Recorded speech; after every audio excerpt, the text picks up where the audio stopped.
Camera's on me. I better look good. Okay. Oh, it's a still picture you're taking. No, I'm recording. I'm just recording from the same cool. angle so you can look at two cameras easier. Okay. So you're like this. So there you go. It's harder for these people. Oh, they'll live. These people? We can hear you. We'll live. You people. We have you here. Yeah. So it's like we have Zoom privilege now happening in the room. So I'll read the back of the book, just because one person must know. A violent mob disrupts the East Toronto funeral service for unemployed loner Paul Shoreditch. The riot attracts sensational media attention, especially online, but is soon forgotten. Meanwhile, aspiring journalist, film fanatic, and internet addict Jackie Roberts discovers a bizarre online community that has been sullying Paul's name for years. What did Paul do to these people? Why is their animosity so intense? Why are they so secretive? As Jackie learns about Paul's life story, she finds herself empathizing with him despite her gut feelings, but nothing prepares her for the truth. This offbeat mix of satire and mystery dares to tackle some of the most fiery and controversial social topics of our generation. Ooh, I wrote that by myself. Nice. I wrote this myself. Darkly funny, subversive, and sometimes outrageous, Hate Story takes a sledgehammer to the disturbing modern trend of internet bullying and shaming. So that's what the book's about. Yeah, there you go. No, just the cover. Oh, okay. You said open it up. I was taking it Hold literally. it up. Hold there. Perfect. Awesome. Thank you. So I'm gonna read from Excerpt. chapter 11, not the bankruptcy chapter, just chapter 11. So told you about Paul Shoreditch in the summary. So this is Morty Bozer, who's this really conservative and shady store manager. Oh, speaking of conservatives, Yeah, speaking of conservatives, that's the theme tonight, I guess. Canadian conservatives. He's this really, shady conservative store manager who's trying to get to know Paul by taking him out for drinks and wings after work. Morty's beer and wings jaunt with Paul Shoreditch at Los Tres Cerveceros was not the height of wild partying. Morty had a good laugh at Paul's surprise that the wings were not from ostriches after all, because Paul misunderstood his joke before. But that laughter turned to disgust at Paul's habit of chewing noisily with his mouth wide open, and more so at the way Paul couldn't not eat the wings without getting the sauce all over his face. Morty made sure to order extra wet naps, and the server complied with a pitying look. It became worse when Paul was reluctant to try the wheat beer that Morty had ordered for him. When Paul finally relented to Morty's pressure and took in a mouthful, the taste grossed him out so much that he spat it up all over his remaining wings. Morty ordered a Coke for him after that. The chat also looked as if it would be a bust because Paul said almost nothing at first. "Don't you talk?" said Morty. "I mean, holy cow!" Paul sipped his Coke again. "Yes," he said. "Of course I do. I'm sorry, but I'm not very good at conversation. I'm not in the habit much." He paused. "What do you want to talk about?" "It's a start, I suppose," thought Morty. "So, what do you like to do, Paul?" Paul did his by now familiar shrug. "I like to sing," he replied. "I figured that one out. What else?" Paul thought for a moment, then shook his head with a blank expression. "Do you have any other hobbies?" Another head shake. "Sports? Reading? Cooking, like me? Games? Camping? Politics? Anything?"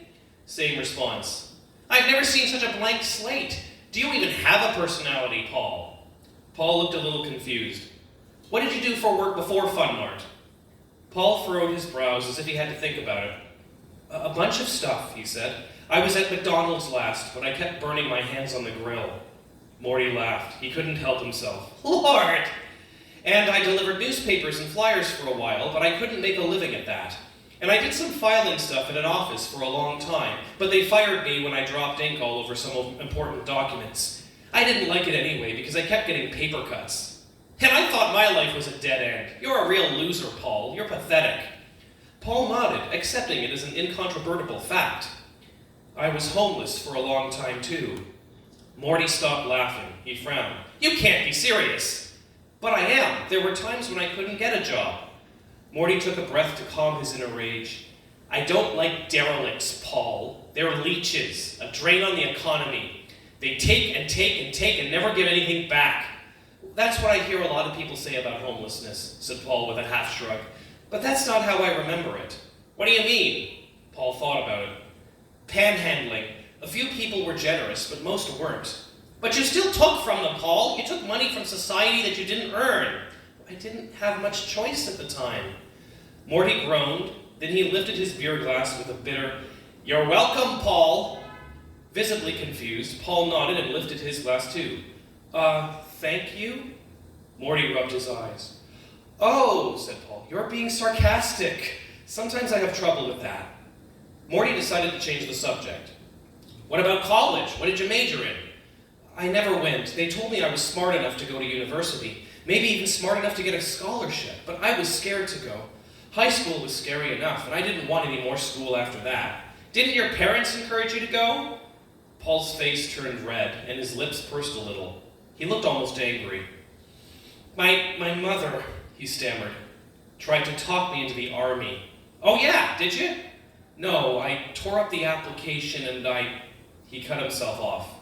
"What's wrong with the army? It's an honorable profession." "If you don't get killed, I guess." Morty laughed again. "Don't be stupid. That only happens when there's a war, and Canada's pretty chicken shit when it comes to getting into wars. But the army would have been good for you. It would have taught you discipline, self-control, stoicism, responsibility, that kind of thing. I couldn't do it. It's all about fighting, and I had more than enough of that when I was a kid." Morty waited for Paul to elaborate, but Paul just asked, "Did you join the army?" "Nah, wasn't for me." "But you say it's good and teaches you..." "I already knew those things. Morty Bozer's always been a real mature person, you know. I didn't need those lessons. I'm saying it would have been perfect for you. The army is the perfect path for aimless young people who don't know what they want to do with their lives." "But I did know. I wanted to sing. That's all I've ever wanted to do." Morty looked at Paul's face, every iota of it being sincerity. "Come on," he laughed. "I told you, you have no voice." Paul looked down at the table, and Morty sighed to himself. "For the love of God," thought Morty, "don't cry again, you wuss. You've embarrassed me enough tonight." "Look," Morty said more gently, "I get it. You wanted to be a singer. I wanted to be a chef. Life doesn't always work out like you want, but I've accepted it. Even though I have to work at this crappy store, I still cook on my own just because I like it and want to do it. And even though you're terrible at singing, you can still do it. Just not at work, it's inappropriate." Paul looked back up at Morty. He almost, but not quite, smiled.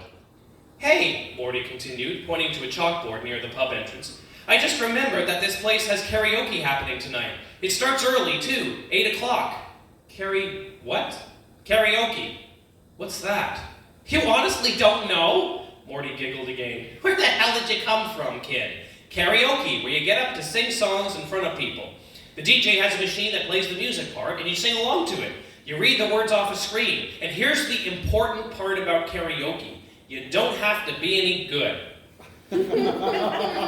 Paul's face perked up. This was the first time Morty had seen a real flicker of joy in it.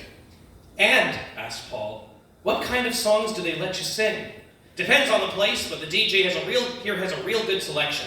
They have lots of Sinatra and Satchmo and Ella. Mostly rock and pop standards, though."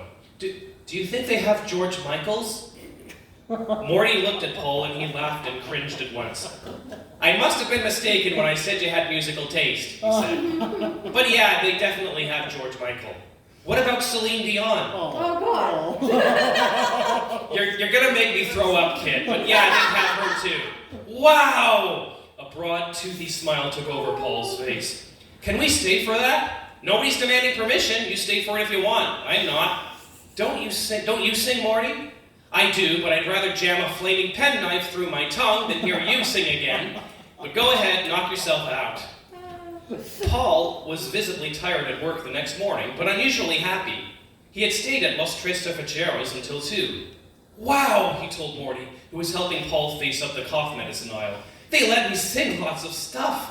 I got to sing Frank Sinatra and Barbra Streisand and Mike Bolton and Billie Holidays and Mariah Carey and some other songs." Paul stopped working and stared at nothing in particular. "I don't think I ever felt so confident before, Morty. They actually let me sing those wonderful songs in front of people, like a real singer." "Sounds like he went up a bunch of times," said Morty. "Normally you're lucky if you get more than 3 songs a night. Wasn't the place packed?" "It was at first," Paul said. people started leaving after I went up the first time. And then more after the next time. After 1 o'clock, there was hardly anybody there, and they just let me go up over and over. Morty chuckled. I can't go back, though, Paul added. Why not? The pub guys told me I was banned from the karaoke because they lost customers. They said it was my fault or something. They told me to go to other karaokes. Aren't you unhappy about that? Why? There are other karaokes. And I think I'll stop it there. Hey, story. Zoom launch tomorrow. I have copies on me if you want to buy one. Hilarious, yes. $18. $18. Only $18. I Do you have a two debit Zoom links for machine? change. Okay. Thank you. And that was 10 for 11.